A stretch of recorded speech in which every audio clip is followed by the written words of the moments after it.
नमो वेंकटेशाय नियमावलोपदर्शन नियतावलेपवर्जन गोविंद गोविंद नानावतार विधयानत सौख्यदाय नानागुणव्यतिकरे न तु सक्तिदाय नानाविधश्रुतिपदैर्ननुवेदिताय नानात्वहीन वपुषे नम ఈశ్వరాయ అని నిరంతర హృదంతర నివాసి అయిన శ్రీనివాస పరమాత్ముని భక్తిగా నమస్కరించుకుంటూ శ్రీశుకుల వారు ఉపదేశం చేసిన శ్రీమద్భాగవత మహోపదేశం యొక్క వ్యాఖ్యాన కార్యక్రమాన్ని ఈ సాయంకాల వేళ మనం ప్రారంభించుకుందాము.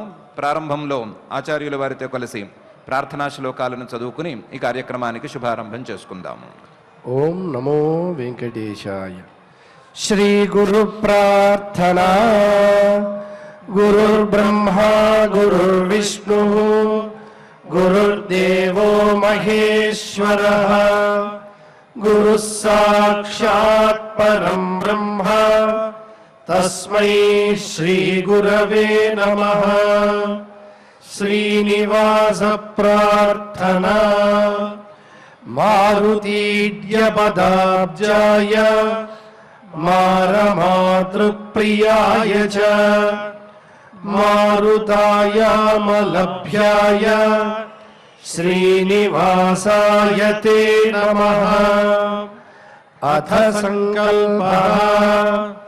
శ్రీమదాదివరాహ క్షేత్రే విరాజమానస్య నిత్యశుద్ధ బుద్ధ ముక్త స్వభావస్య లీలాగృహీత విగ్రహస్య శ్రీ పద్మావతీ జానేః అనుగ్రహేణ అస్మాకం సర్వేషాం బుద్ధిశుద్ధ్యర్థం విద్యాభివృద్ధ్యర్థం భక్తి జ్ఞాన వైరాగ్యాది తదనుకూల సర్వసంపత్ సమృద్ధ్యర్థం శ్రీ పరమేశ్వర ప్రీత్యర్థం శ్రీమద్భాగవత పాఠం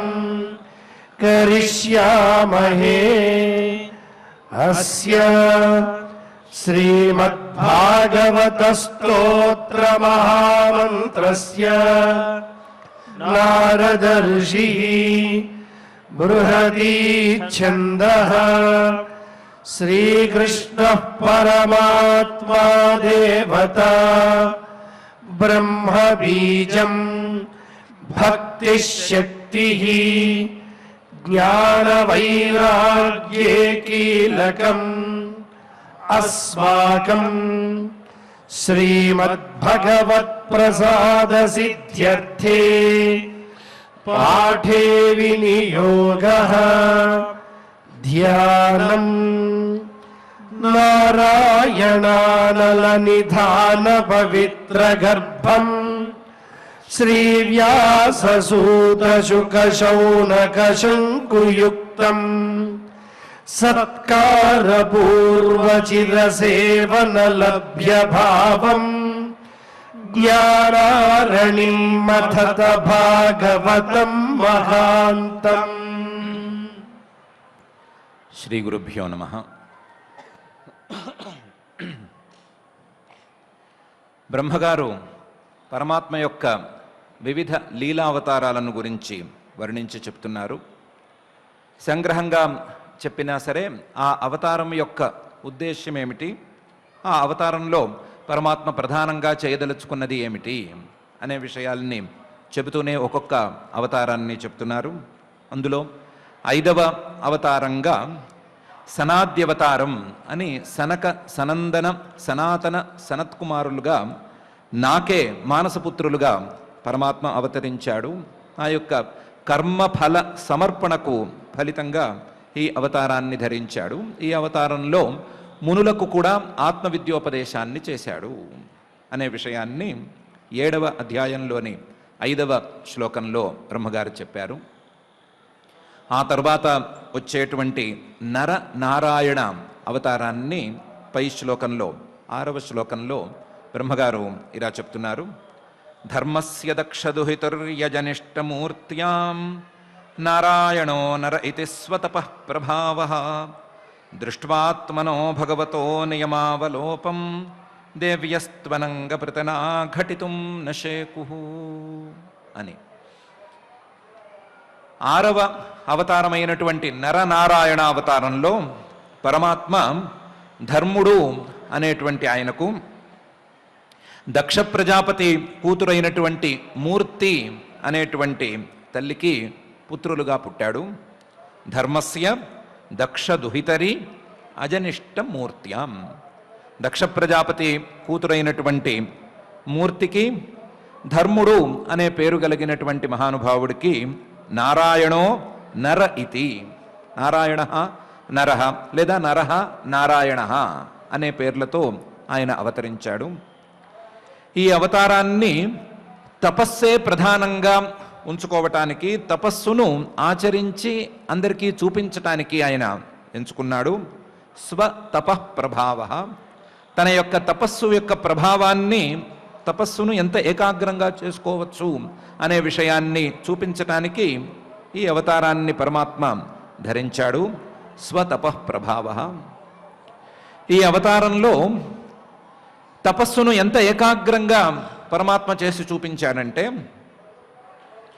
వచ్చింది సాక్షాత్తుగా పరమాత్మే అని తెలియకో లేకపోతే మరొక కారణంతోనో ఇంద్రుడు ఈ తపస్సును భంగం చేయటానికి ఎంతోమంది అప్సరసులను పంపిస్తే, దృష్ట్వాత్మనో భగవతో నియమావలోపం దేవ్యస్త్వనంగ ప్రతనాః ఘటితుం నశేకుః.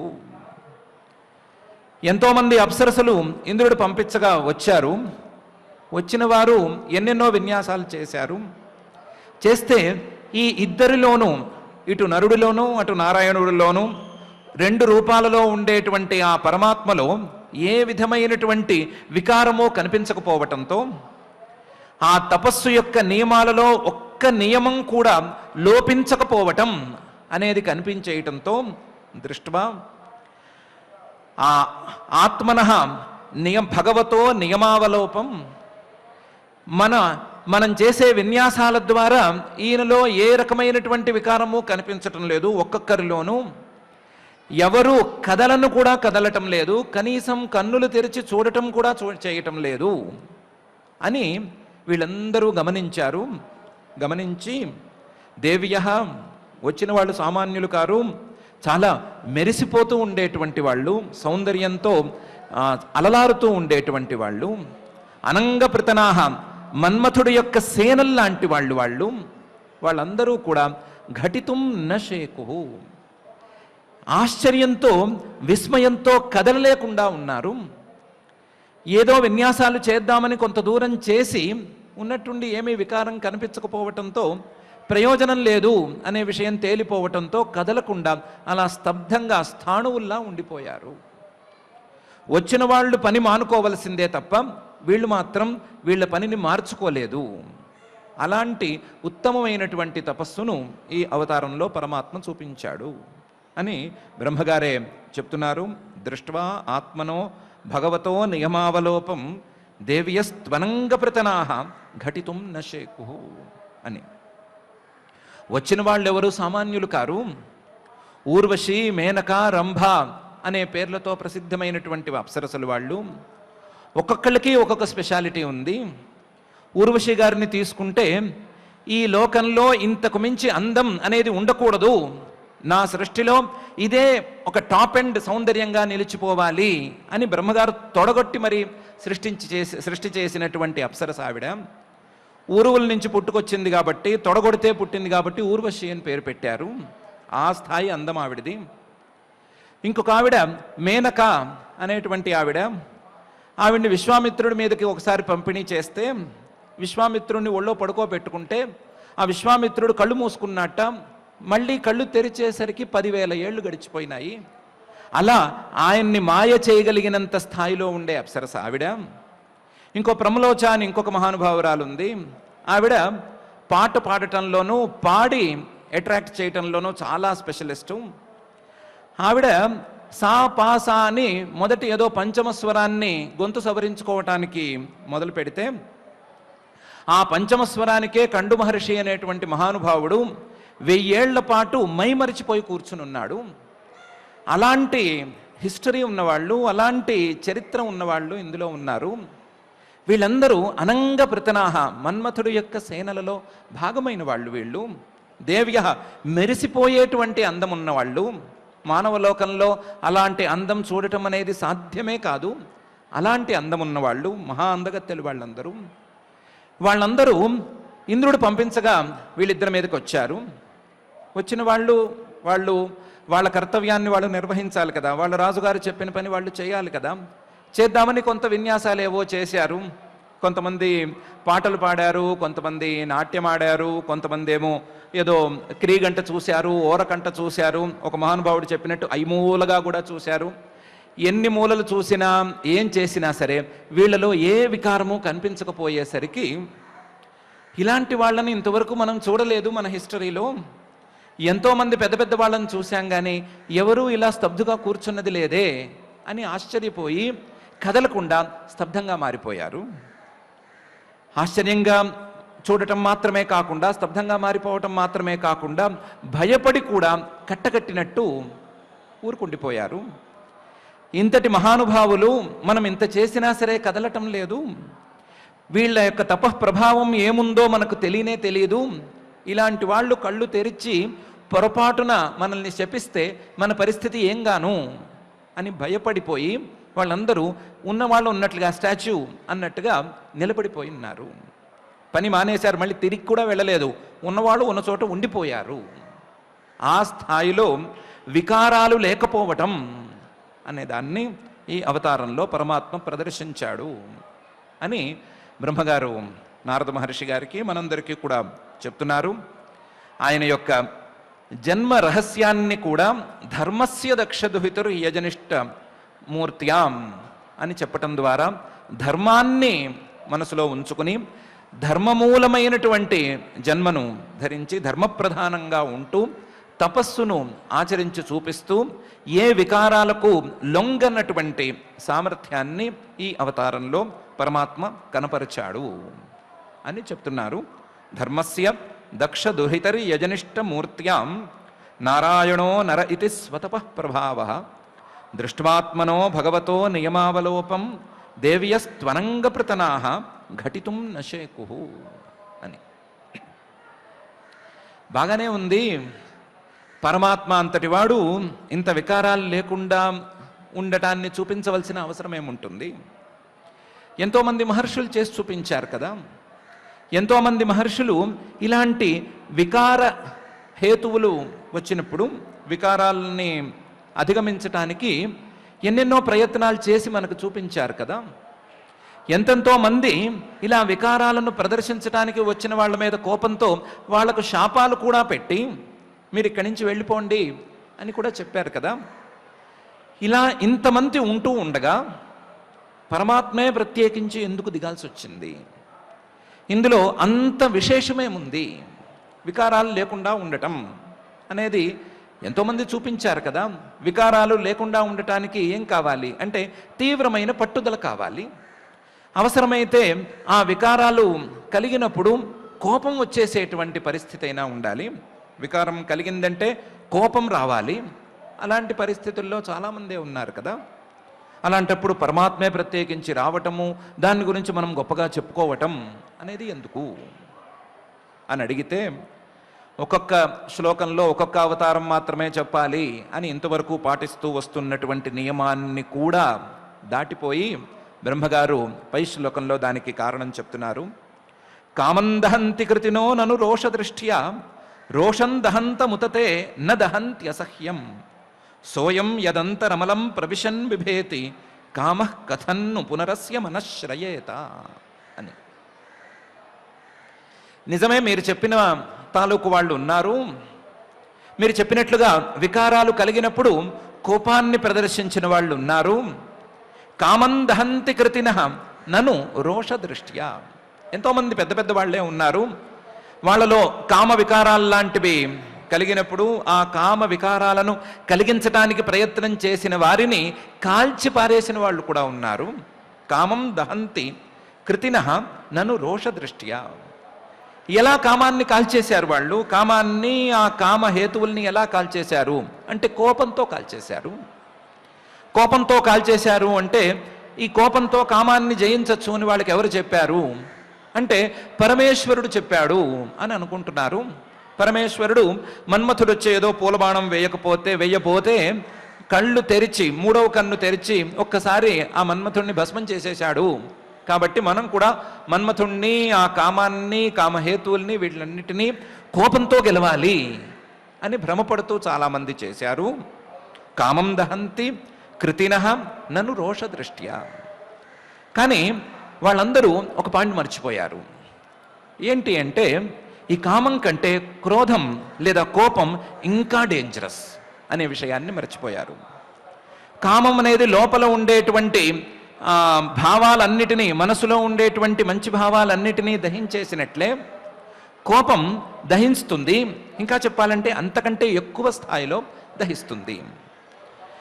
రోషం దహంతం, లోపల మనసులో చేరి మనసులో ఉండేటువంటి మంచి భావాలన్నిటినీ కాల్చేసేటువంటి, మనసును దాటి శరీరానికి కూడా ప్రవేశించి శరీరాన్ని కూడా వేడి చేసే స్వభావం ఉండే ఈ కోపాన్ని, కాల్చేసే కోపాన్ని వాళ్ళు దాటలేకపోయారు.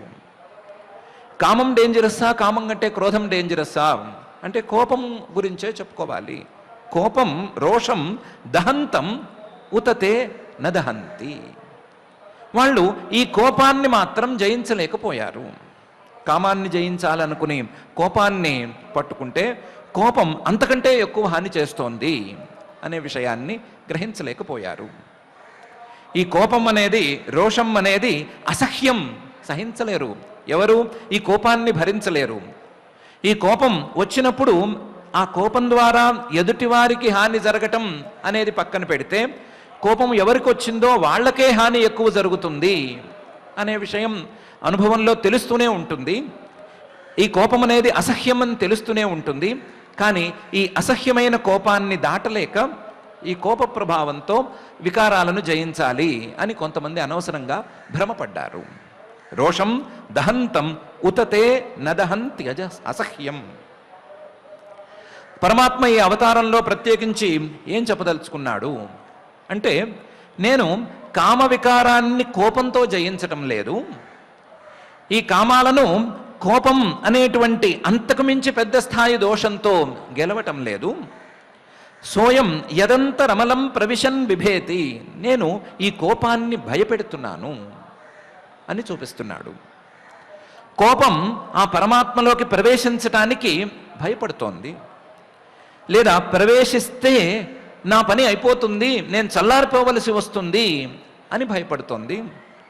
కోపమే గనక ఈ పరమాత్మలో ప్రవేశిస్తే, నరనారాయణుల్లోకి ప్రవేశిస్తే, అక్కడ ఈ చుట్టుపక్కల ఏమీ లేక, ఏమీ అందులో ఈ కోపంతో కాల్చడానికి వీలైన వస్తువు ఏదీ లేక అక్కడికక్కడ చల్లారిపోవలసిందే అని అనుకుని భయపడిపోతోంది. సోయం యదంతరమలం ప్రవిశన్ బిభేతి. కోపానికి అక్కడ కావలసినటువంటి విషయం ఏమీ లేకపోవటం వలన, కోపాన్ని మండించేంత స్థాయిలో మనసులో ఉండేటువంటి శత్రువుల్లాంటి కట్టెలు లేకపోవటం వలన కోపం లోపలికి వెళ్ళి వెలిగేందుకు లేదా మండేందుకు అవకాశం ఉండటం లేదు. అందువలన లోపలికి వెళ్ళంగానే చల్లారిపోతోంది. అలా కోపాన్నే చల్లార్చేసేంత స్థాయిలో మనసులో నైర్మల్యం లేదా పరిశుద్ధత అనేది ఉన్నప్పుడు, కోపానికి అక్కడేమీ ప్రవేశమే లేని పరిస్థితుల్లో ఉండగా, కామః కథన్ను పునరస్య మనశ్శ్రయేత. కోపానికే ఏ విషయము లేకపోతే ఆ కోపం కంటే తక్కువ స్థాయిలో ఉండేటువంటి కామానికి విషయం అనేది ఎక్కడి నుంచి దొరుకుతుంది? కామః కథన్ను పునరస్య మనశ్శ్రయేత. కోపము వెళ్ళలేదు, కామం అనేది కూడా లోపలికి వెళ్ళలేదు అని బ్రహ్మగారు ఈ శ్లోకంలో చెప్తున్నారు. కామం దహంతి కృతినో నను రోషదృష్ట్యా రోషం దహంతముతతే న దహంతి అసహ్యం సోయం యదంతరమలం ప్రవిశన్ బిభేతి కామః కథన్ను పునరస్య మనశ్శ్రయేత అని. క్లారిటీ లేదు మాస్టారు అని మనం బ్రహ్మగారిని అడగాలి. ఎందుకంటే పరమాత్మే దిగొచ్చాడన్నారు, బాగానే ఉంది. దిగొచ్చి వికారాలు లేని తన స్వరూపాన్ని చూపించాడన్నారు, అది బాగానే ఉంది. ఎందుకు చూపించాడు అని అడిగితే కోపానికి మనసులో ప్రవేశం లేదు కాబట్టి అని సమాధానం చెప్తున్నారు. ఎక్కడ ఒకదానికొకటి అతుకుతున్నట్టు లేదు అని అనిపించవచ్చు, కానీ చెప్పేది బ్రహ్మగారు కదా, కాబట్టి ఇందులో చాలా కంటెంట్ ఉంది అని మనం అర్థం చేసుకోవచ్చు. బ్రహ్మగారు ఏమంటున్నారు, ఏ కామమైనా ఏ క్రోధమైనా సరే మనసులోకి ప్రవేశిస్తే అది మనసులోకి వెళ్ళిన తర్వాత పెరగాలి. పెరిగితేనే అది క్రియారూపంగా బయటికి వస్తుంది. కోపం కానీ మరేదైనా భావం కానీ లోపలికి వెళ్ళిన తర్వాత కాస్త పెరిగితే పెరిగిన తర్వాత అది బయటికి క్రియారూపంలో కనిపించటం అనేది ఉంటుంది. కోపం అనేది ఎలా పెరుగుతుంది అంటే మనసులోకి కోపం అనేది ప్రవేశించిన తర్వాత ఒక వ్యక్తి మీద ఆ కోపం అనేది నిలబడిన తర్వాత ఆ వ్యక్తి మనకు చేసినటువంటి ఎన్నో పనులు, మన పట్ల అతను వ్యవహరించినటువంటి తీరు, మాట్లాడిన మాటలు, చేసిన అపకారాలు, ఇవన్నీ క్రమంగా గుర్తొస్తాయి. అవన్నీ ఈ కోపానికి కట్టెల్లా పనిచేసి ఈ కోపాన్ని భగభగా మండిస్తాయి. ఈ కట్టెల్లో పచ్చి కట్టెల్లాంటి అతను చేసిన ఉపకారాలు కలిసినా సరే భగభగా మండాల్సిందే కానీ, మండటానికి వీలుగా ఉపకరించాల్సిందే కానీ ఈ కోపాన్ని చల్లార్చడానికి మాత్రం పనికిరావు. వ్యక్తి మీద మనం ఆల్రెడీ పెంచుకుని ఉంచుకున్నటువంటి ఈ భావాలు మనలో ఉండేటువంటి కోపాన్ని పెంచేటట్లు చేస్తాయి. మనలో ఉండేటువంటి కోపం క్షణక్షణానికి పెరిగిపోవటానికి ఈ పెంచుకున్నటువంటి సంస్కారాలు కారణంగా నిలుస్తాయి. ఈ పరమాత్మ అనేవాడికి ఎవరి మీద కోపము లేదు. ఏ వ్యక్తి నాకు ఉపకారం చేశాడని కానీ అపకారం చేశాడని కానీ ఏ రకమైన భావన లేదు ఆయనకి. ఆయన ఎవరి గురించి ఏమీ గుర్తుపెట్టుకోవాల్సిన అవసరంలో లేడు. కాబట్టి కోపం అనేది లోపలికి ప్రవేశిస్తే ఆ ప్రవేశించినటువంటి కోపం మండటానికి వీలుండదు. మనసంతా ఏమీ లేని ప్రశాంతంగా ఉండటంతో ఈ కోపం కూడా అక్కడికి వెళ్ళిపోయి చల్లారిపోవలసి ఉంటుంది. ఇంకా క్లియర్గా చెప్పుకోవాలి అంటే ఒక కామం కానీ ఒక క్రోధం కానీ పెరగాలి అంటే విషయాల మీద ఆసక్తి అనేది ఉండాలి. ఆ విషయాసక్తి అనేది ఉన్నప్పుడు ఈ కామక్రోధాలు పెరుగుతాయి. పరమాత్మ మాటల్లోనే చూసుకోవాలి అంటే ధ్యాయతో విషయాన్ పుంసః సంగస్తేషూపజాయతే సంగాత్ సంజాయతే కామః కామాత్ క్రోధోభిజాయతే.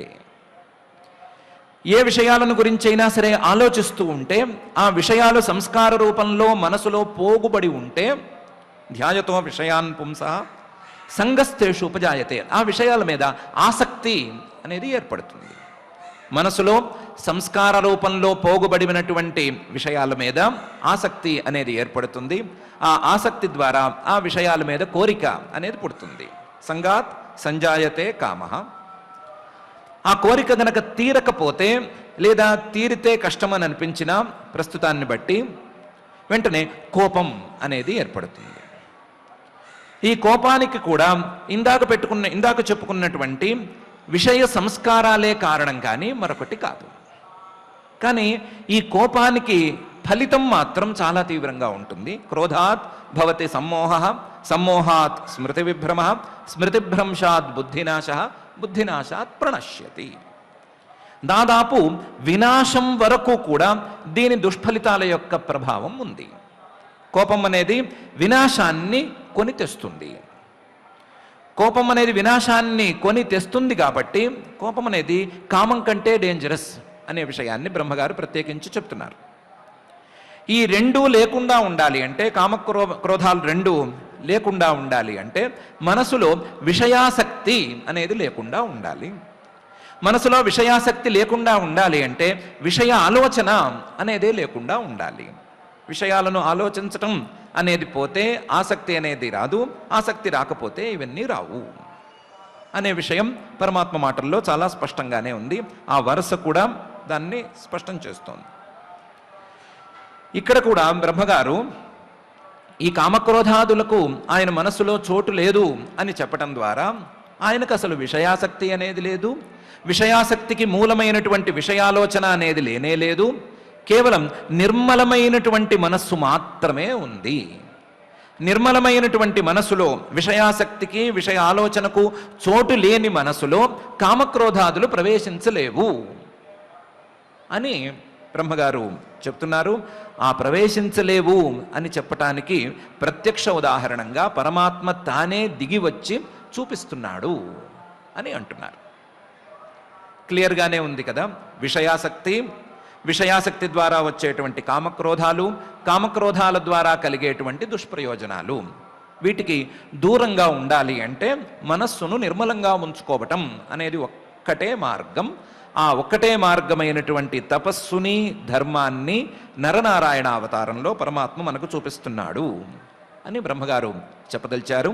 అందుకని ఈ నరనారాయణ అవతారానికి మాత్రం ప్రత్యేకించి 2 శ్లోకాలను కేటాయించి 2 శ్లోకాలలో పరమాత్మ ఈ అవతారంలో తానే ఉదాహరణగా దిగివచ్చాడు.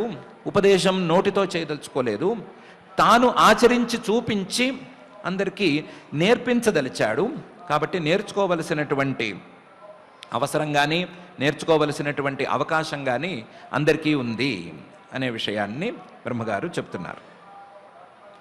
ఇది నరనారాయణ అవతారానికి సంబంధించినటువంటి వ్యవహారం అయితే, 8వ శ్లోకంలో 7వ అవతారమైనటువంటి ధ్రువానుగ్రహమూర్తిని గురించి బ్రహ్మగారు చెప్తున్నారు. విద్ధ సపత్నియుదిత పత్రిభిరంతిరాజ్ఞ బాలోపి సన్నుపగతస్తపసే వనాని తస్మా అదాద్ ధ్రువగతిం గృణతే ప్రసన్న దివ్యాస్తుబంతి మునయో యదుపరి యధస్తాత్ అని. ధ్రువుడి గురించి, ఆయన యొక్క తపస్సు గురించి పై అధ్యాయాల్లో రానేబోతోంది. వివరాలు మనం పైన చెప్పుకోవచ్చు, కేవలం శ్లోకార్థాన్ని చూసుకుంటే చాలు. ఇక్కడికి విద్ధ సపత్నియుదిత పత్రిభిః, ధ్రువుడు అనే పేరుతో తర్వాత ప్రసిద్ధికి వచ్చినటువంటి చిన్న పిల్లవాడు, 5 ఏళ్ల పిల్లవాడు ఉండేవాడు. ఆయనకి 2 తండ్రి గారు ఉన్నారు, ఒక సవితి తల్లి కూడా ఉండేది. ఒకరోజు ఈయన తండ్రి గారి ఒడిలో కూర్చోవటానికి వెళ్ళాడు. తండ్రి గారి పేరు చాలా పెద్ద పేరు, ఉత్తానపాదుడు అని పేరు ఆయనకి. ఆ ఉత్తానపాదుడు యొక్క ఒడిలో కూర్చోవడానికి వెళ్ళాడు. వెళితే నీవు ఈ తండ్రి ఒడిలో కూర్చోవడానికి అర్హుడివి కావు అని సూటిపోటి మాటలతో సవితి తల్లి హింసించింది. సపత్నియుదిత పత్రిభిః విద్ధః, అవి బాణాల్లా పిల్లవాడిని గుచ్చుకున్నాయి. ఆ గుచ్చుకున్న బాణాలకి, ఈ సూటిపోటి మాటలకి ఇంత చిన్న పిల్లవాడికి కూడా చాలా బాధ కలిగింది. విద్ధ, బాణాలు తగిలితే ఎలా విలవెల్లాడిపోతారో అలా విలవెల్లాడిపోయాడు. విద్ధ సపత్నియుదిత పత్రిభిః, అందులోనూ అంతిరాజ్ఞ, తండ్రి గారు దగ్గరే ఉన్నాడు, ఆయన కూయికైమనట్లేదు, ఇలా వద్దు కాదు అని ఏమీ అనటం లేదు. అది ఇంకా బాధించింది ఆయన్ని. దాంతో బాలోపిసన్, చిన్నపిల్లవాడే అయినా, ఉపగత తపసే వనాని, వెంటనే రాజ్యం విడిచిపెట్టి అడవులకు వెళ్ళిపోయాడు. తపస్సు చేయడానికి అడవులకు వెళ్ళిపోయాడు. తపస్సు చాలా తీవ్రంగా చేసుకున్నాడు. చాలా తొందరగానే సిద్ధి కలిగింది. 9 నెలల మించి పట్టలేదు. సాక్షాత్తు శ్రీమన్ మహావిష్ణువు ప్రత్యక్షం అయిపోయాడు. ఆయన తపస్సుకు వెళ్ళటం ఏంటి, నెలలు గడవకపోవటం ఏంటి, మహావిష్ణువు ప్రత్యక్షం అవ్వటం ఏంటి, జరిగిపోయింది. తస్మా అదాద్ ధ్రువగతిం గృణతే ప్రసన్న, ప్రత్యక్షమయ్యాడు. ప్రత్యక్షమైనప్పుడు ఈయన్ని, ప్రత్యక్షమైనటువంటి శ్రీమన్ మహావిష్ణువుని ఎలా ట్రీట్ చేయాలి అని పిల్లవాడికి తెలియలేదు. పిల్లవాడికి అంత అనుభవం కూడా లేదు, ఎవరూ చెప్పలేదు. దాంతో ఏమీ తెలియక అలా స్తబ్దంగా చూస్తూ కూర్చున్నాడు. కూర్చుంటే ఈయనే దయతలిచి తన శంఖంతో ఒకసారి పిల్లవాడి బుగ్గ మీద స్పృశించాడు. స్పృశించేసరికి పిల్లవాడికి లోతుల్లో ఉండేటువంటి భక్తిరస ప్రధానమైనటువంటి మాటలన్నీ బయటకు వచ్చినాయి. ఆయన్ని స్తుతి చేశాడు. ఎదురుకుండా ఉండే శ్రీమన్ మహావిష్ణువుని స్తుతి చేశాడు. ఆ స్తుతికి మళ్ళీ ప్రసన్నమయ్యాడు. ఎవరు? శ్రీమన్ మహావిష్ణువు ఈ ధ్రువుడు చేసినటువంటి స్తుతికి ఇంకా ప్రసన్నమయ్యి, గృణతే ప్రసన్న తస్మై అదాత్ ధ్రువగతిం, నీకు ఇలాంటి ఫలితాలను ఇవ్వను, నిన్నందరికంటే ఎత్తులో ఉంచుతాను. మీ నాన్న ఒడిలో కూర్చోవటం ఏంటి, మీ నాన్న ఒడిని దాటి ఇంకా పైన దాటి సప్తర్షి మండలాన్ని కూడా దాటి పైన ఉండేటువంటి ధ్రువ మండలంలో నిన్ను ఉంచుతాను అని ధ్రువస్థానాన్ని ఇచ్చేశాడు. చాలా శాశ్వతంగా, మిగతా వాళ్ళకంటే తొందరగా పడిపోనటువంటి వరాన్ని కూడా ఇచ్చాడు. తస్మా అదాత్ ధ్రువగతిం గృణతే ప్రసన్న. ఎలాంటి స్థానం అంటే దివ్యాస్తువంతి మునయ యదుపరి యధస్తాత్. కింద ఉండే సప్తర్షి మండలంలో ఉండేటువంటి సప్తఋషులు దివ్యాహ, చాలా గొప్ప తపస్సు చేసి ఆ స్థానానికి వెళ్ళిన వాళ్ళు కూడా ఈ ధ్రువుణ్ణి చూసి, ఆహా ఎంత గొప్ప తపస్సు, మా నెత్తి మీద కూర్చున్నాడు ఇంత చిన్న పిల్లవాడు, మేమంటే జన్మల తరబడి తపస్సు చేసుకున్నాము, చేసిన తపస్సు చేయకుండా ఎన్నెన్నో విధానాలతో తపస్సు చేసుకున్నాము, ఇతను 9 అంటే 9 నెలల్లో ఇంత ఫలితాన్ని సాధించాడు అని స్తుతి చేస్తున్నారు. ఈ సప్తర్షి మండలం కాక, ధ్రువ మండలం కాక, పై లోకంలో ఉండేటువంటి మహర్లోకంలో ఉండేటువంటి భృగువు మొదలైనటువంటి మహర్షులు కూడా, ఆహా ఇంత తొందరగా ఇంత పైకి వచ్చేశాడు ఈ పిల్లవాడు అని వాళ్ళు కూడా స్తుతి చేస్తున్నారు. ఉపరి అధస్తాత్. కింద లోకంలో ఉండేవాళ్ళు, పై లోకాల్లో ఉండేవాళ్ళు అందరూ కూడా ఈయన్ని స్తుతి చేసే స్థాయికి ఈయన ఇంత అనతి కాలంలో ఎదిగిపోయాడు. అనతి కాలంలో ఈయనకి ఇంత ఫలితాన్ని పరమాత్మ ప్రసాదించాడు. ఆ ప్రసాదించటానికి వీలుగా తాను పైనుంచి దిగి వచ్చాడు అని ఈ శ్లోకంలో బ్రహ్మగారు చెప్తున్నారు. విద్ధ సపత్నియుదిత పత్రిభిరంతిరాజ్ఞ బాలోపి సన్నుపగతస్తపసేవనాని తస్మా అదాద్ ధ్రువగతిం గృణతే ప్రసన్న దివ్యాస్తువంతి మునయో యదుపరి యధస్తాత్ అని. ఈ అవతారానికే ప్రశ్నిగర్భావతారం అని పేరు అని కొంతమంది అంటారు. కొంతమంది అవతారాలకు పేరు ఉండాలి అని నియమమేమీ లేదు. ఆయన దిగి వచ్చాడు, వచ్చి ఆ ధ్రువుణ్ణి అనుగ్రహించాడు. అనుగ్రహించి ఆ స్తోత్రాన్ని పారాయణ చేసుకునే వాళ్ళకి, అలా తపస్సు చేసుకునే వాళ్ళందరికీ కూడా నేను ఇలాగే దిగి వచ్చి అనుగ్రహాన్ని ప్రసాదిస్తాను అని చెప్పాడు. ఆ మాత్రం మనం అర్థం చేసుకుంటే చాలు అని కొంతమంది అంటారు. పేరు పెట్టినా పెట్టకపోయినా అనుగ్రహానికి మాత్రం ఏమాత్రం కొదవలేదు అని చెప్పేటువంటి ఈ ధ్రువావతారాన్ని బ్రహ్మగారు చెప్పి పై శ్లోకంలో 8వ అవతారాన్ని చెప్తున్నారు. యద్వేనముత్పథగతం ద్విజవాక్య వజ్రం విప్లుష్ట పౌరుషభగం నిరయే పతంతం త్రాత్వార్థితో జగతి పుత్రపదంచ లేభే దుగ్ధావసూని వసుధా సకలానియేన అని.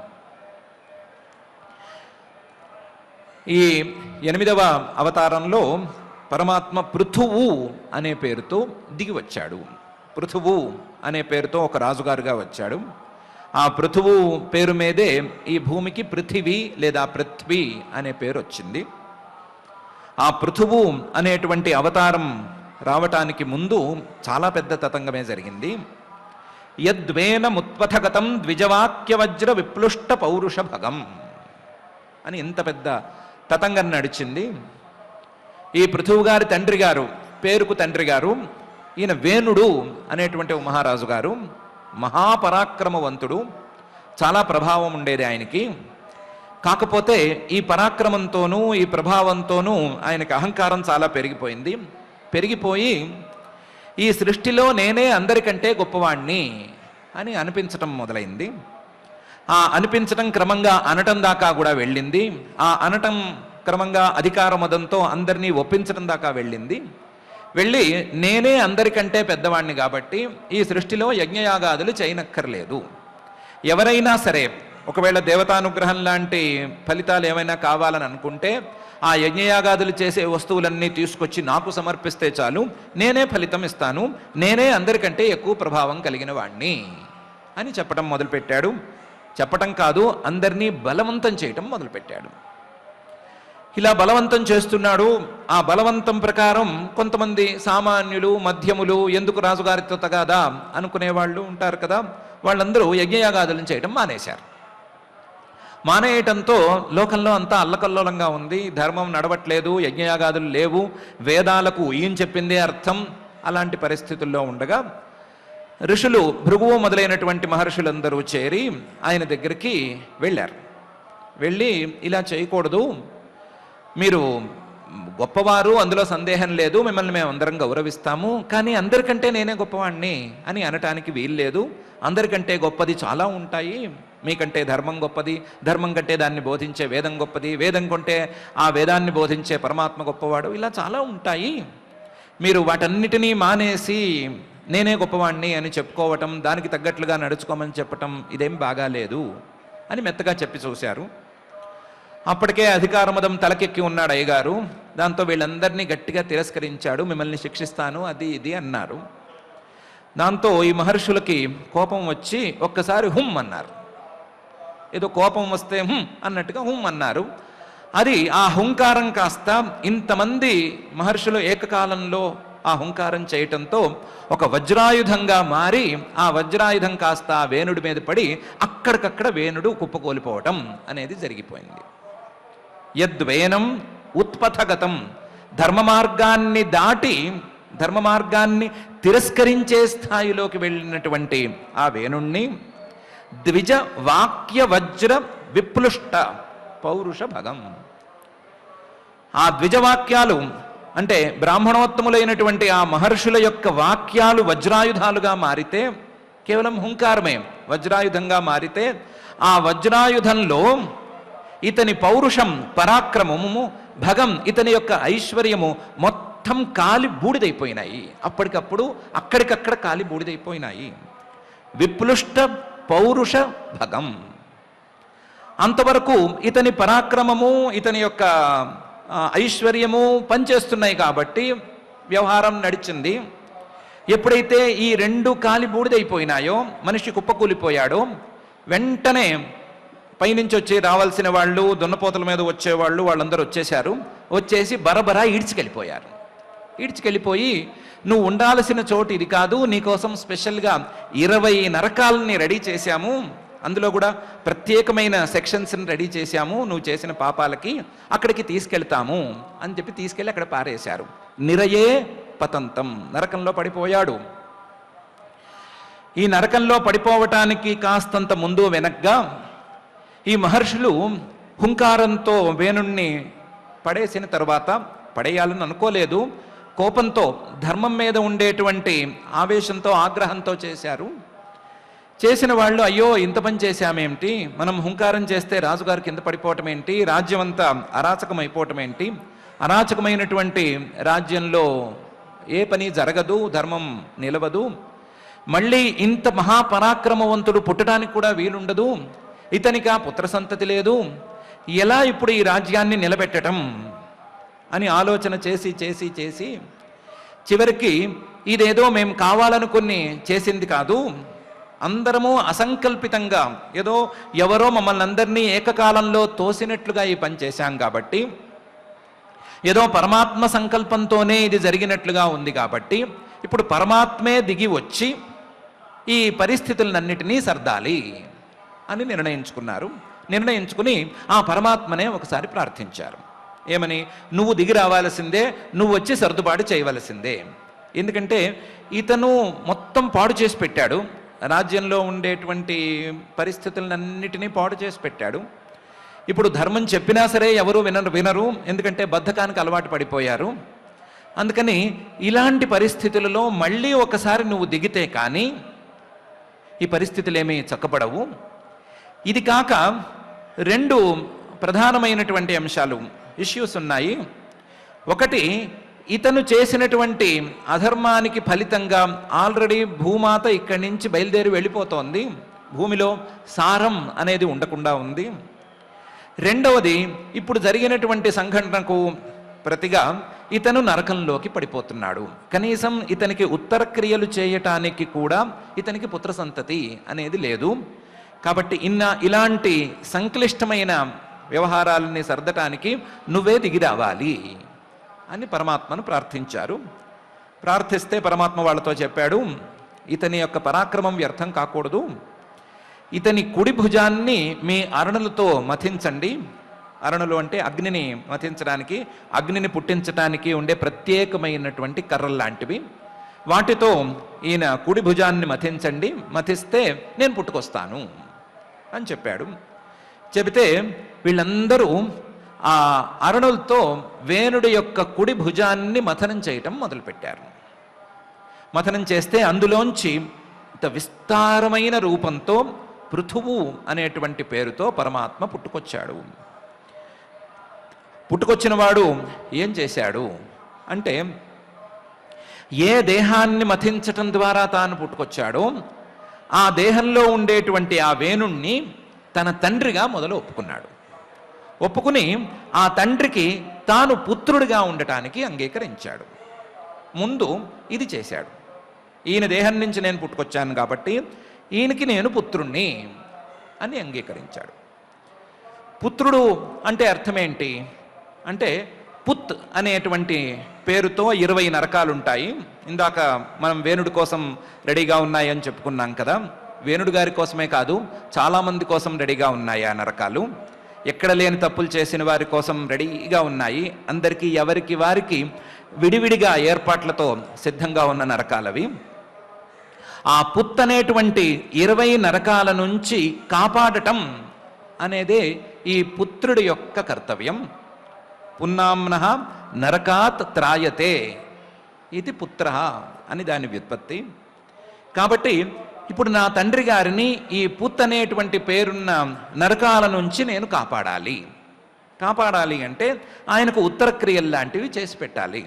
ఈ భూలోకం నుంచి ఆ పైకి వెళ్ళినటువంటి జీవికి అందవలసినటువంటి ధార్మికమైనటువంటి బలాలను నేను అందించాలి. శాస్త్రవిహితమైనటువంటి కర్మలను చేయటం ద్వారా ఆ జీవికి బలాలను అందించాలి అని పూనుకున్నాడు. పూనుకుని దానికి తగ్గట్టుగా చేశాడు. చేసి త్రాత్వా పుత్రపదం చ లేభే. త్రాత్వా తండ్రిని కాపాడి, తండ్రిని ఆ నరకాల నుంచి కాపాడి పుత్రపదంచ లేభే. పుత్ర పుత్ అనే పేరు గల నరకాల నుండి కాపాడుతాడు అనేటువంటి పేరు గల పుత్రపదం చ లేభే. పరమాత్మకేమి తనంతట తాను దిగి రావాలి అనే కోరిక లేదు.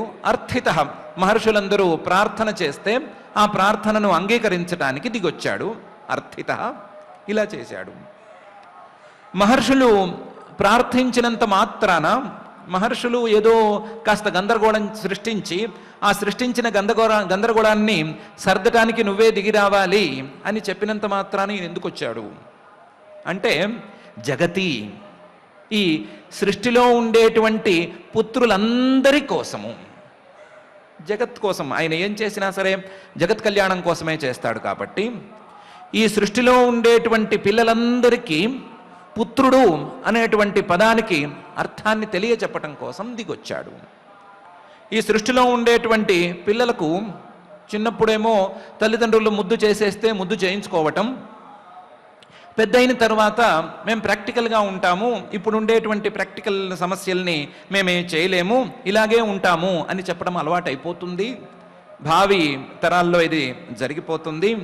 తల్లిదండ్రులను పట్టించుకోకపోవటం అనేది జరుగుతుంది. ఆ తల్లిదండ్రులను పట్టించుకోక వాళ్ళు ఆ పున్నామ నరకాలకు వెళ్ళిపోతూ ఉంటే వాళ్ళ కోసం కనీసం ఉత్తర క్రియలను చేసేటువంటి వ్యవధి కూడా లేదు అని చెప్పే రోజు దాపరిస్తుంది.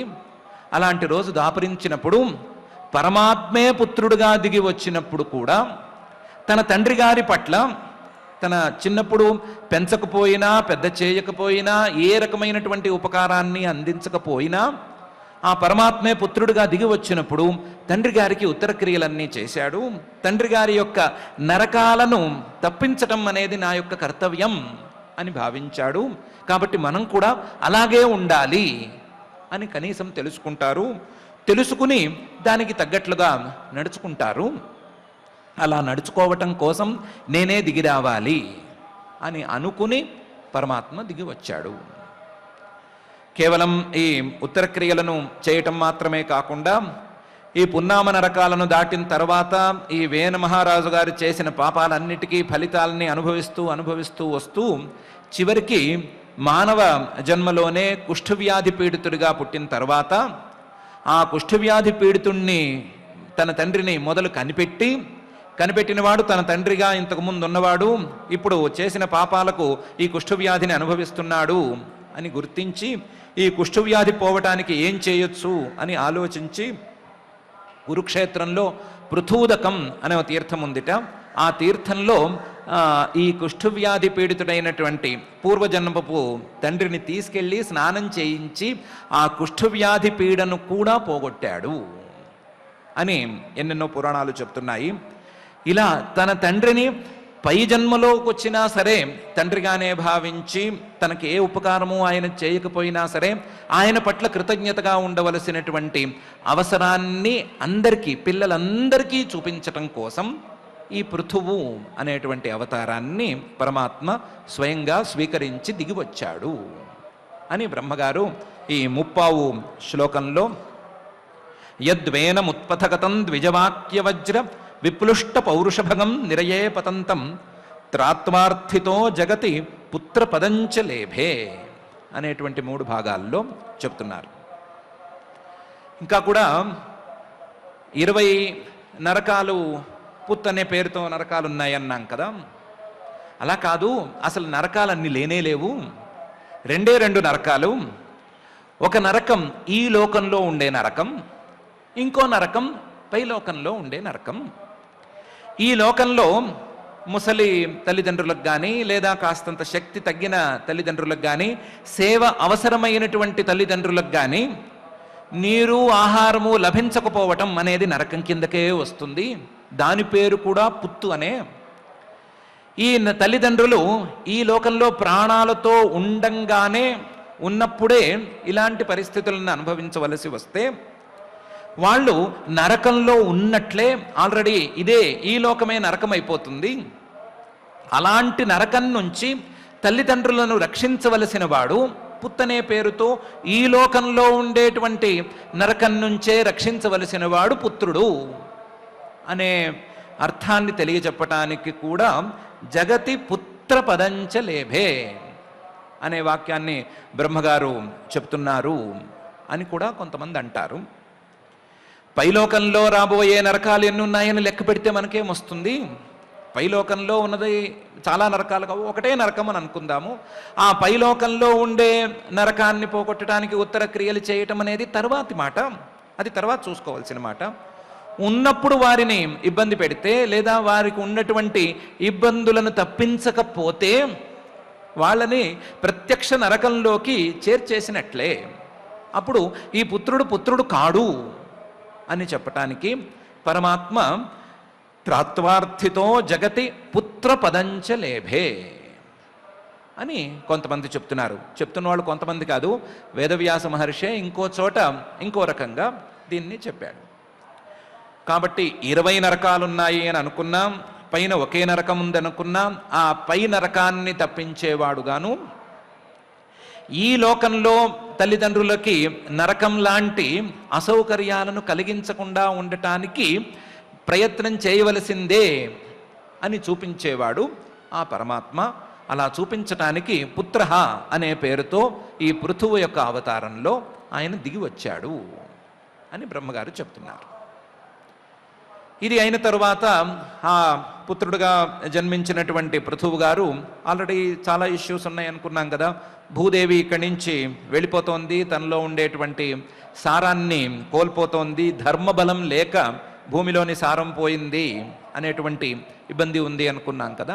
ఆ ఇబ్బందిని పోగొట్టడానికి దుగ్ధా వసూని వసుధ సకలాని ఏనా, ఆయన ఈ పృథివిని గోవుగా మార్చి, ఆ మార్చిన గోవు నుంచి ఆయన పాలను పిండినట్లుగా మొత్తం భూమిలో ఉండేటువంటి సంపదలన్నింటినీ పిండేసుకున్నాడు అని. ఒకవేళ మనం మామూలు వాక్యాల్లో వ్యాఖ్యానం చేసుకోవాలి అని అనుకుంటే, కొత్త కొత్త వ్యవసాయ పద్ధతులను కనిపెట్టి భూసారాన్ని భూసారం కోల్పోకుండా వ్యవసాయం ఎలా చేయవచ్చు, ఆ వ్యవసాయం ద్వారా పెరిగే జనాభాకి కావలసినటువంటి ఆహారాన్ని ఎలా అందించవచ్చు అనేటువంటి విధానాలను ఈయన కనుగొన్నాడు. భూమిలో దొరికేటువంటి ఇతర రత్నాలను కూడా ఎలా వెలికి తీయవచ్చు, గనులు మొదలైనటువంటి వాటిని భూసారాన్ని కోల్పోకుండా, ఆవును పిండినప్పుడు ఆవుకు ఇబ్బంది కలగకుండా ఎలాగైతే పాలు దొరుకుతాయో, అలా భూమికి ఇబ్బంది కలగకుండా భూమిలో ఉండేటువంటి సంపదలను వెలికి తీసే దారులు ఏవి అనే విషయాలకు ఈయన ఆద్యుడు అని చెప్పుకోవచ్చు. అందువల్లే భూమికి పృథ్వీ లేదా పృథివీ అనే పేరు ఈయన మీదుగా వచ్చింది అని పెద్దలు అంటారు అని బ్రహ్మగారు ఈ శ్లోకంలో చెప్తున్నారు.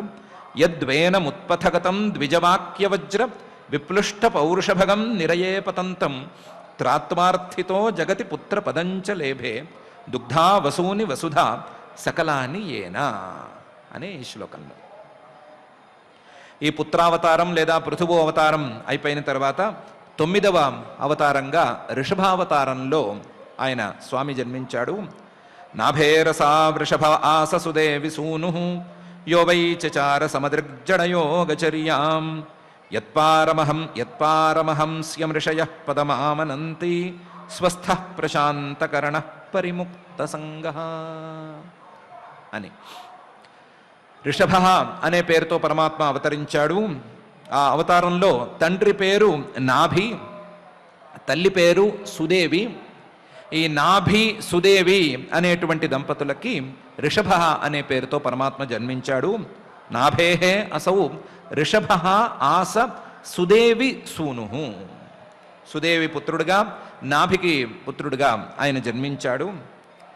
జన్మించిన దగ్గర నుంచి ఆయన సమదృక్, మొత్తం ప్రపంచం మొత్తాన్ని సమంగా చూడటం అనేది అలవాటు చేసుకున్నాడు. ఈ ప్రపంచంలో ఉండే కొన్ని విషయాలు కావలసినవి, కొన్ని అక్కర్లేనివి అనేటువంటి తేడాలు లేకుండా సమదృక్ అనేటువంటి అలవాటునే చిన్నప్పటి నుంచే పెట్టుకున్నాడు. ఆ సమదృక్ని గొప్పగా పెంచుకుంటూ యోగచర్యం, అలాగే ఎలాంటి యోగచర్య అంటే జడంగా ఉంటూ, ఏ పని చేయక, ఏ వస్తువు మీద ఆసక్తిని చూపించకుండా జడంగా ఉంటూ సాధన చేసుకునేటువంటి ఒక వినూతనమైనటువంటి యోగచర్యను ఆయన అవలంబించి అందరికీ ఆచరించి చూపించాడు. కొంతమందికి ఉపదేశం కూడా ఈ అవతారంలో చేశాడు. యోవై చచార, సమదృక్కుగా ఉండటము, అదే సమయంలో జడయోగాన్ని పాటిస్తూ జడంగా ఉంటూ కదలకుండా ఉంటూ సాధన చేసుకోవటం అనేటువంటి అంశాలను ఈ అవతారంలో ఆయన చూపించాడు. ఏం గొప్ప సమదృక్కు కానీ జడంగా ఉండటం కానీ ఏం గొప్ప, పని చేసుకోకుండా లేకపోతే కదలకుండా ఉండటం పెద్ద గొప్ప అని అనుకోవటానికి వీల్లేదు. యత్ పారమహంస్యం ఋషయః పదమామనంతి, ఆయన చేసినటువంటి సాధన, చూపించినటువంటి సాధన ఋషులే చూసి చాలా గొప్పగా మాట్లాడుకున్నారు.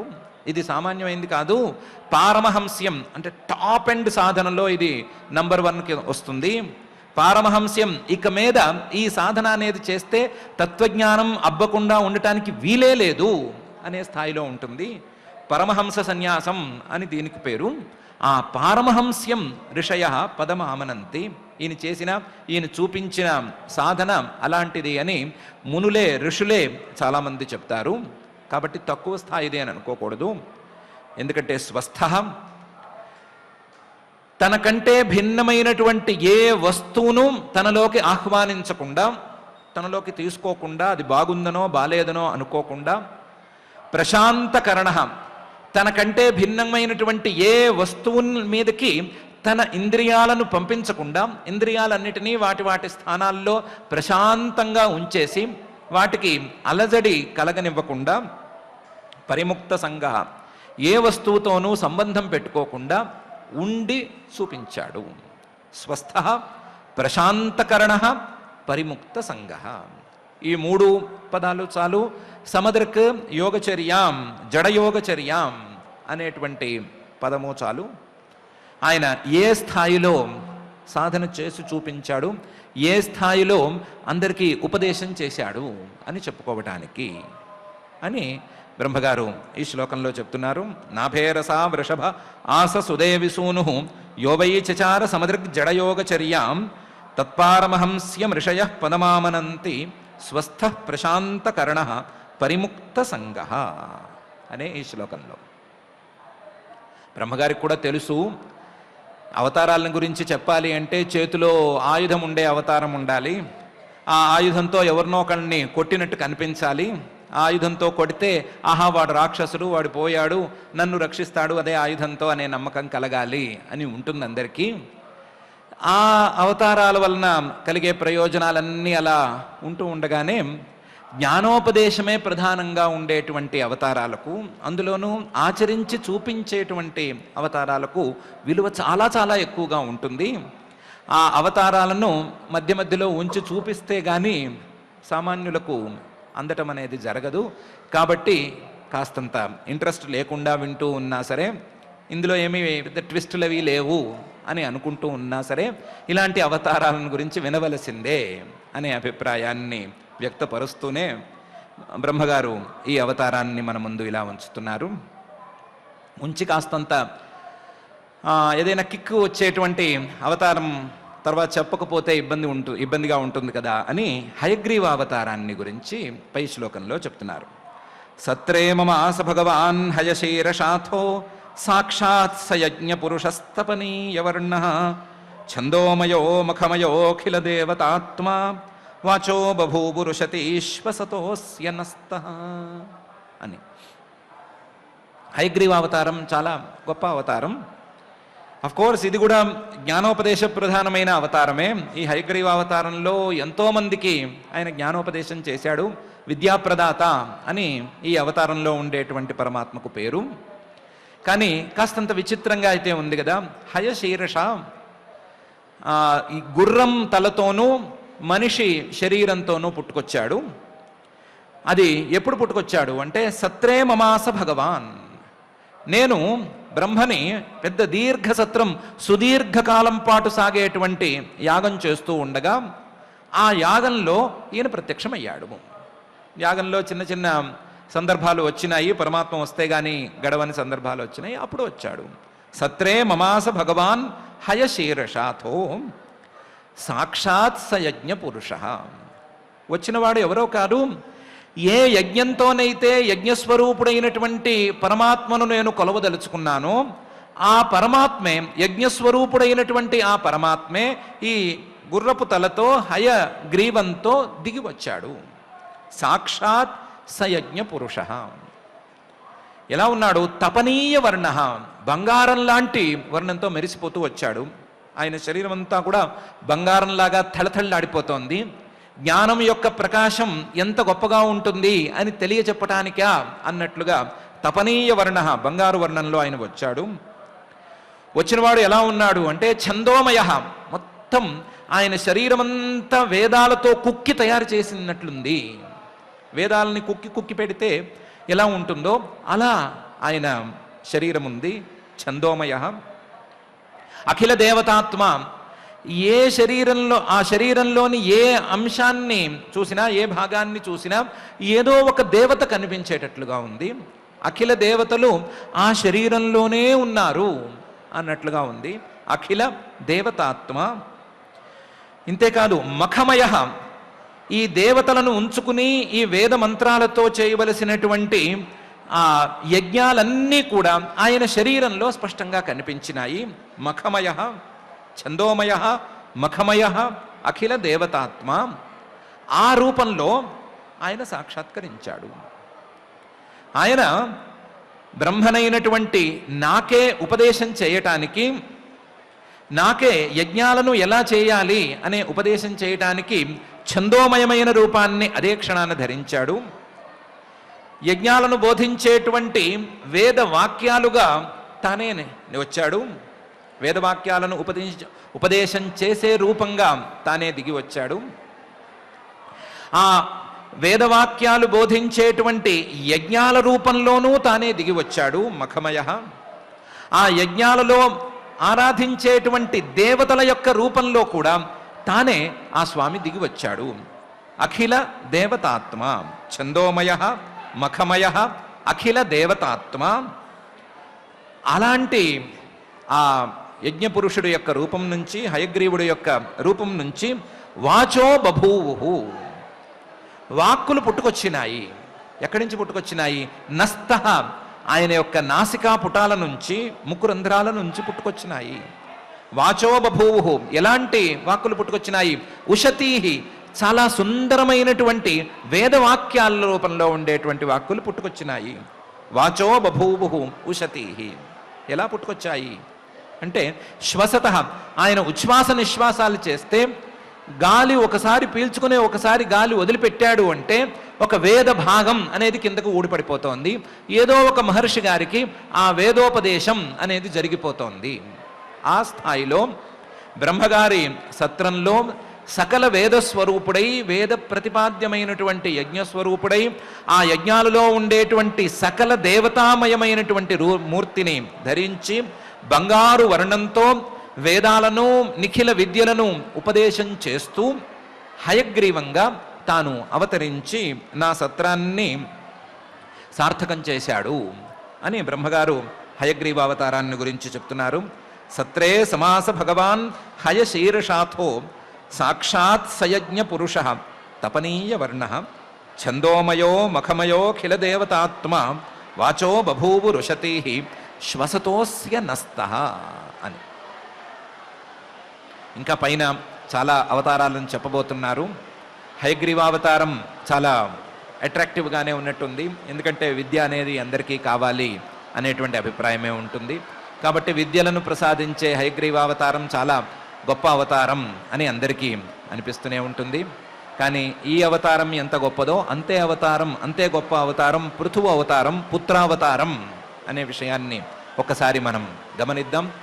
తానే పుత్రుడుగా అవతరించినప్పుడు పరమాత్మ చేసినటువంటి ఆ ఘనకార్యాలను, పరమాత్మ చేసినటువంటి చూపించినటువంటి ఆ క్రియలను మనం సరి అయిన రీతిలో ఈ లోకంలోనూ పై లోకాలకు చేరవలసి వచ్చినటువంటి సందర్భంలోనూ సరిగ్గా ఆచరించడానికి మనం ఒక బలమైన సంకల్పాన్ని ఆ పుత్రావతార ఘట్టంతో మనం కలిగి ఉందాం.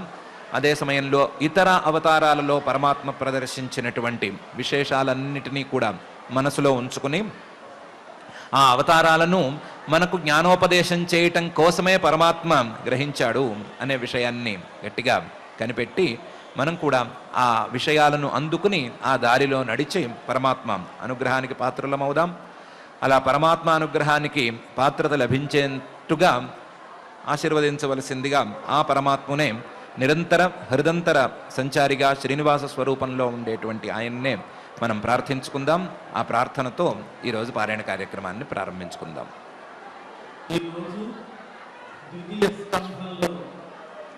సప్తమాధ్యాయం ప్రారంభం నుంచి శ్లోకాలు మనం పారాయణ చేసుకుంటూ ఉన్నాం.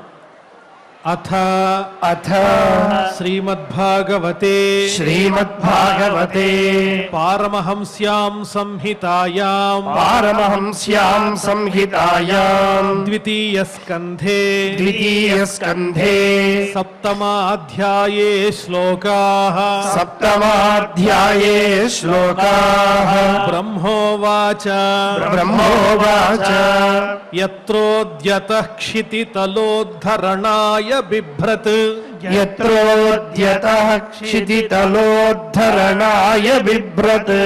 రౌడీం తనుం సకలయజ్ఞమయీమనంతః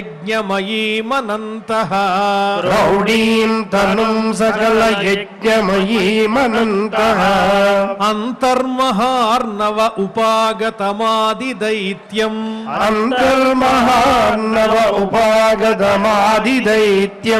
తం దంష్ట్రయాద్రిమివ వజ్రధరో దదార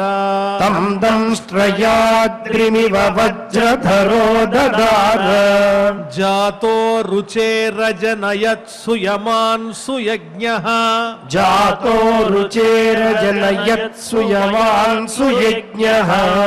ఆకూతి సూనురమరానథ దక్షిణాయాం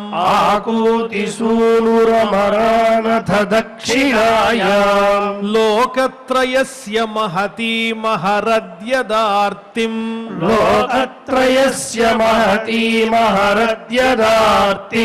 స్వాయంభువేన మనునా హరిరిత్యనూక్తః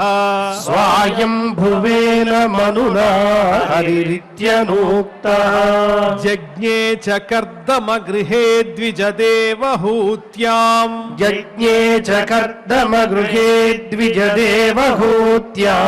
స్త్రీభిः సమం నవభిరాత్మగతిం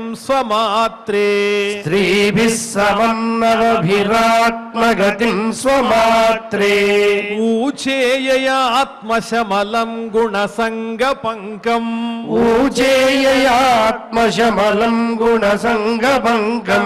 అస్మిన్ విధూయ కపిలస్య గతిం ప్రపేదే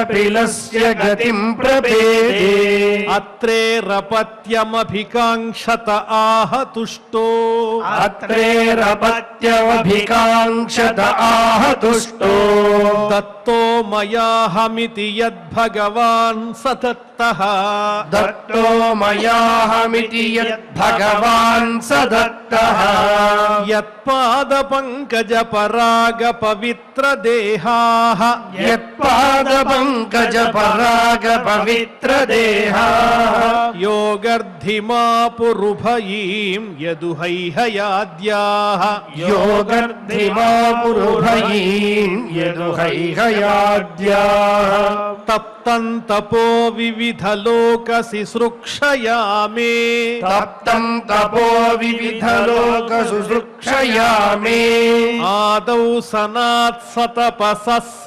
चतुस्सनोऽभूत् आदौ सदात् स्वतपसः चतुस्सनोऽभूत् प्राक्कल्पसम्प्लव विनष्टमिहात्मतत्त्वम् प्राक्कल्पसम्प्लव विनष्टमिहात्मतत्त्वम् सम्यज्जगादमुनयो यदचक्षतात्मन् सम्यक् जगादमुनयो यदचक्षतात्मन् धर्मस्य दक्षदुहितर्यजनिष्टमूर्त्याम् धर्मस्य दक्षदुहितर्यजनिष्टमूर्त्याम् नारायणो नर इति स्वतपः प्रभावः नारायणो नर इति स्वतपः प्रभावः दृष्ट्वात्मनो भगवतो नियमावलोपम् दृष्ट्वात्मनो भगवतो नियमावलोपम्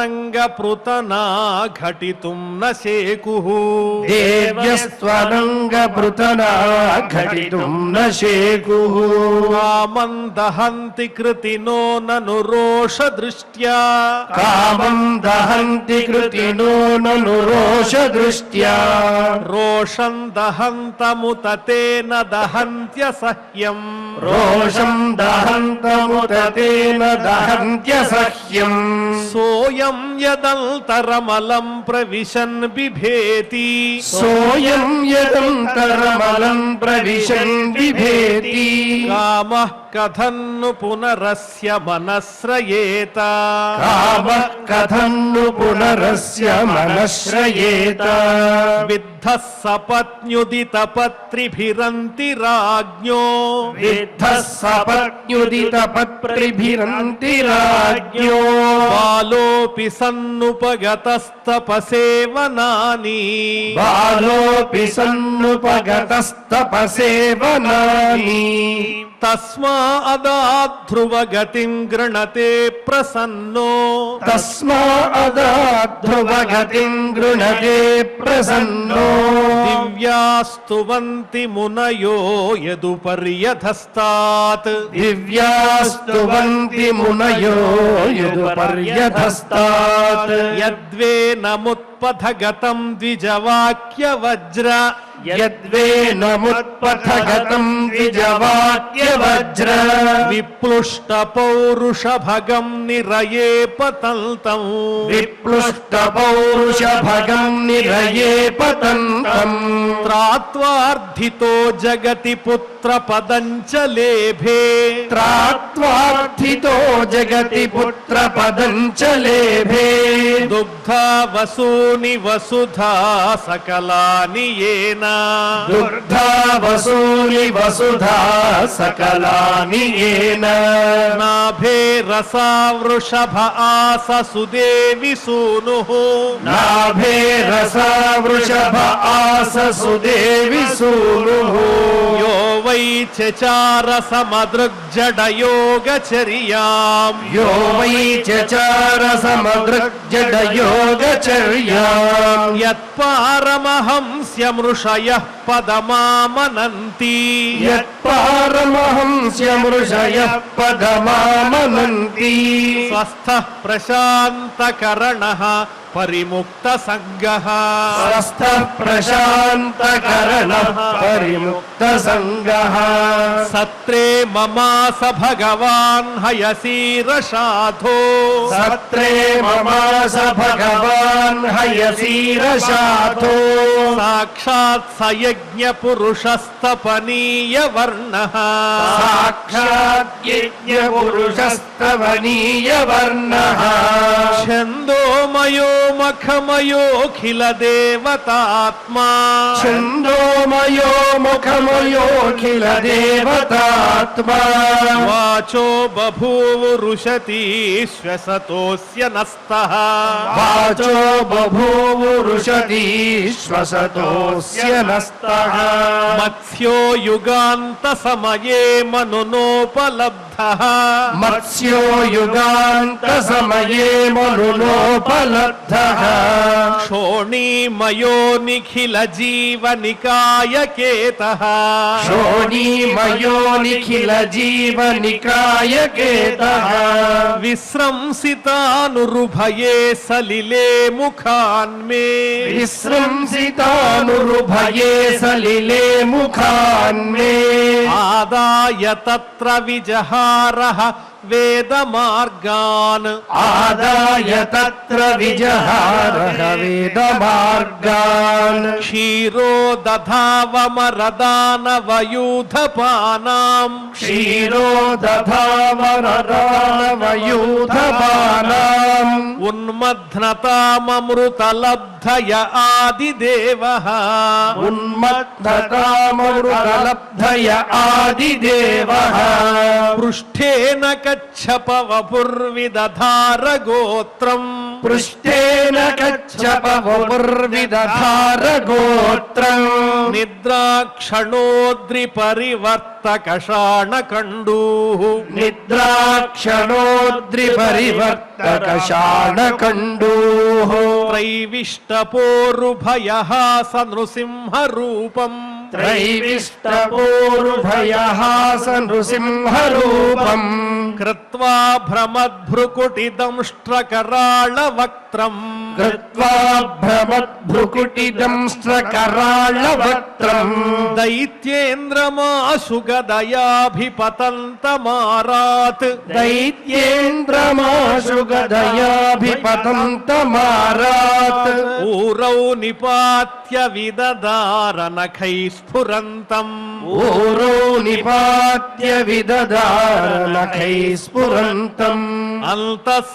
అంతఃసరస్యురుబలేన పదే గృహీతో అంతఃసరస్యురుబలేన పదే గృహీతో గ్రాహేణ యూధపతిరంబుజహస్త ఆర్తః గ్రాహేణ యూథపతిరంబుజహస్త ఆర్తః ఆహేదమాది పురుషాఖిల లోకనాథ ఆహేదమాది పురుషాఖిల లోకనాథ తీర్థశ్రవశ్రవణ మంగళ నామధేయ తీర్థశ్రవశ్రవణ మంగళ నామధేయ శ్రుత్వా హరిస్తమరణార్థినమప్రమేయః శ్రుత్వా హరిస్తమరణార్థినమప్రమేయః చక్రాయుధః పతగరాజభుజాధిరూఢః చక్రాయుధః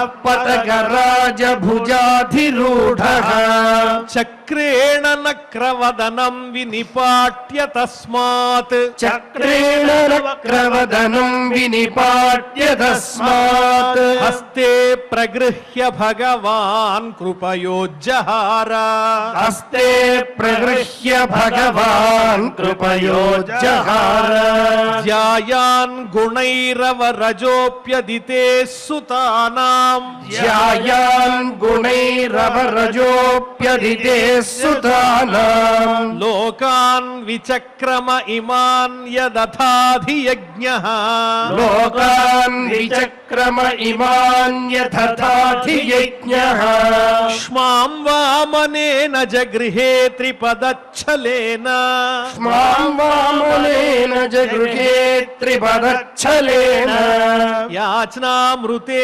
पथिचरन् प्रभुभिर्न चाल्यः याच्छामृते पथिचरन् प्रभुभिर्न चाल्यः नार्धो बलेरयमुरुक्रमपादशौचम् नार्थो बलेरयमुरुक्रमपादशौचम् आपशिखाधृतवतो विबुधाधिपत्यम् आपशिखाधृतवतो विबुधाधिपत्यम् यो वै प्रतिश्रुतमृतेन चिकीर्षदन्यत् यो वै प्रतिश्रुतमृतेन चिकीर्षदन्यत् आत्मानमङ्गसशिरसा हरयेऽभिमेने आत्मानमङ्गसशिरसा हरयेऽभिमेने तुभ्यं च नारद भृशं भगवान् विवृद्ध तुभ्यं च नारद भृशं भगवान् विवृद्ध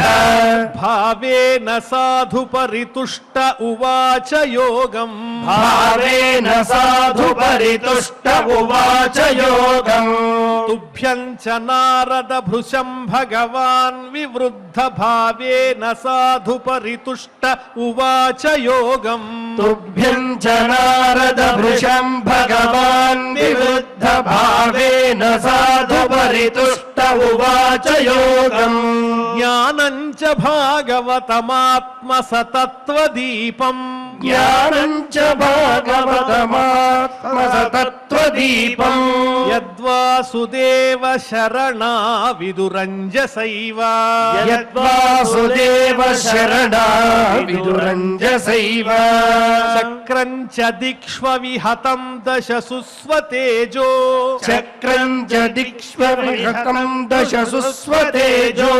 मन्वन्तरेषु मनुवंशधरो बिभर्ति मन्वन्तरेषु मनुवंशधरो बिभर्ति दुष्टेषु राजसु दमं यदधात् स्वकीर्तिम् दुष्टेषु राजसु दमं यदधात् स्वकीर्तिम् सत्ये त्रिपृष्ठ उशतीं प्रथयंश्चरित्रैः सत्ये त्रिपुष्ठ उशतीं प्रथयंश्चरित्रैः धन्वन्तरिश्च भगवान् स्वयमेव कीर्तिः धन्वन्तरिश्च भगवान् स्वयमेव कीर्तिः नाम्ना नृणां पुरुरुजां रुज आशुहन्ति नाम्ना नृणां पुरुरुजां रुज आशुहन्ति यज्ञे च भागममृतायुरवावरुन्धः यज्ञे च भागममृतायुरवावरुन्धः यज्ञे च भागममृतायुरवावरुन्धे यज्ञे च भागममृतायुरवावरुन्धे आयुष्य वेदमनुशास्त्यवतीर्य लोके आयुष्य वेदमनुशास्त्यवतीर्य लोके क्षत्रं क्षयाय विधिनोपभृतं महात्मा क्षत्रं क्षयाय विधिनोपभृतं महात्मा ब्रह्मदृगुच्छितपथं नरकार्तिलिप्सु ब्रह्मदृगुच्छितपथं नरकार्तिलिप्सु उद्धन्त्यसाववनिकण्टकमुग्रवीर्यः उद्धन्त्यसावनिकण्टकमुग्रवीर्यः त्रिसप्त कृत्वा उरुधार परश्वधेन त्रिसप्त कृत्वा उरुधार परश्वधेन अस्मत्प्रसाद सुमुखः कलया कलेशः अस्मत्प्रसाद सुमुखः कलया कलेशः इक्ष्वाकुवंश अवतीर्य गुरोर्निदेशे इक्ष्वाकुवंश अवतीर्य गुरोर्निदेशे तिष्ठन्वनं सदयितानुज आविवेश तिष्ठन्वनं सदयुतानुज आविवेश యస్మిన్ విరుధ్య దశకంధర ఆర్తిమార్ఛత్ యస్మిన్ విరుధ్య దశకంధర ఆర్తిమార్ఛత్ యస్మా అదాదుదధిరూఢ భయాంగవేపో యస్మా అదాదుదధిరూఢ భయాంగవేపో మార్గం సపద్యరిపురం హరవద్దిధక్షోః మార్గం సపద్యరిపురం హరవర్ధిదక్షోః దూరే సుహృన్మధితరోష సుషోణ దృష్ట్యా దూరే సుహృన్మధితరోష సుషోణ దృష్ట్యా తాతప్యమానమకరో రగనక్రచక్రః ఆతప్యమానమకరో రగనక్రచక్రః వక్షస్థల స్పర్శ రుగ్న మహేంద్రవాహ వక్షస్థల స్పర్శ రుగ్ర మహేంద్రవాహ దంతైర్విడంబిత కకుబ్జుష ఊఢహాసం దంతైర్విడంబిత కకుబ్జుష ఊఢహాసం సద్యోసుభిః సహ వినేష్యతి దారహర్తుః సద్యోసుభిః సహ వినేష్యతి దారహర్తుః విస్ఫూర్జితైర్ధనుష ఉచ్చరతోధి సైన్యే విస్ఫూర్జితైర్ధనుష ఉచ్చరతోధి సైన్యే ఇతి ఇతి శ్రీమద్భాగవతే శ్రీమద్భాగవతే పారమహంస్యాం సంహితాయాం పారమహంస్యాం సంహితాయాం ద్వితీయ స్కంధే ద్వితీయ స్కంధే సప్తమాధ్యాయే శ్లోకాః సప్తమాధ్యాయే శ్లోకాః. ఓం నమో వెంకటేశాయ. పరమ పవిత్రమైనటువంటి ఈ స్థిరవారం నాడు మనకు సుస్థిరమైనటువంటి ఆ ధ్రువమూర్తి అయిన శ్రీ వెంకటేశ్వర స్వామి యొక్క అనుగ్రహం చేత సుస్థిరమైన జ్ఞానం కూడా కలగాలని దివ్యమైనటువంటి అవతార మొత్తం దశ అవతార వైశిష్ట్యాల్ని మనం తెలుసుకున్నాం. యజ్ఞవరాహం మొదలుకొని హయగ్రీవ అవతారం వరకు శ్రీమద్భాగవతాంతర్గత అమృత రసాస్వాదన కార్యక్రమంలో అధ్యయన కార్యక్రమంలో మనందరం కూడా భాగస్వాములవుతూ ఉన్నాం. నిరంతరము ఇటువంటి జ్ఞానామృతంలో మునిగి తేలే విధంగా ఆ అమృతతత్వాన్ని ఆత్మతత్వాన్ని ఆచార్యముఖంగా అందుకునే విధంగా అనుగ్రహించమని ఆ దేవదేవుని మనందరం కూడా భక్తి శ్రద్ధలతో ప్రార్థిస్తూ యథావిధిగా మనం క్షమాప్రార్థన దగ్గర నుంచి మంగళాంతం వరకు శ్రద్ధగా పఠిస్తూ నేటి ఈ విశేషమైన అధ్యయన కార్యక్రమాన్ని కూడా మంగళాంతంగా పరిసమాప్తి చేసుకుందాం. అందరం కలిసి భక్తితో పఠిద్దాం. అథ క్షమా ప్రార్థనా యదక్షరవదభ్రష్టం మాత్రాహీనం చ యద్భవేత్ తత్సర్వం క్షమ్యతాం దేవ నారాయణ నమోస్తుతే. అథ భగవత్సమర్పణం కాయేన వాచా మనసేంద్రియైర్వా బుద్ధ్యాత్మనా వా ప్రకృతే స్వభావాత్ కరోమి యద్యత్ సకలం పరస్మై నారాయణాయేతి సమర్పయామి. అథ లోకక్షేమ ప్రార్థనా సర్వే భవంతు సుఖినః సర్వే సంతు నిరామయాః సర్వే భద్రాణి పశ్యంతు మా కశ్చిద్ దుఃఖభాగ్ భవేత్. అథ మంగళం శ్రియః కాంతాయ కళ్యాణ నిధయే నిధయేర్థినాం శ్రీవేంకట నివాసాయ శ్రీనివాసాయ మంగళం.